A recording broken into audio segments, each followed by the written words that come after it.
এমন দিনে তারে বলা যায় এমন ঘনঘোর বরিশায়।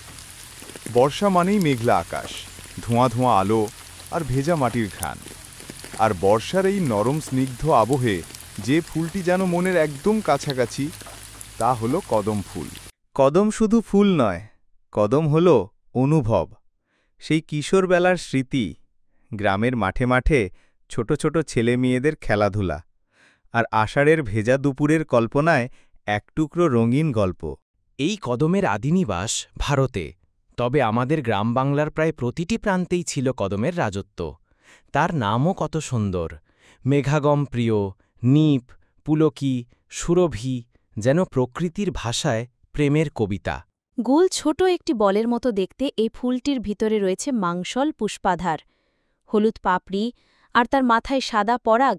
সবুজ পাতার ফাঁকে এরকম ফুল যেন প্রকৃতির এক নিখুঁত শিল্পকর্ম। তবে এখন সেই কদম যেন হারিয়ে যাচ্ছে। শহরের কংক্রিটের ভিড়ে কিংবা গ্রামের বাণিজ্যিক কৃষির চাপে কদম গাছের অস্তিত্বই আজ প্রশ্নের মুখে। নাগরিক উঠানে আর পাওয়া যায় না সেই সুবাস। কিন্তু কদম শুধু চোখের নয়, শরীরেরও উপকারে আসে। এর ছাল, পাতা, ফুল সবই ভেষজ। আছে কৃমিনাশক, জ্বরনাশক ও বলকারক গুণ। এমনকি কাঠ দিয়েও তৈরি হয় কাগজ, বাক্স, দেয়াশলাই।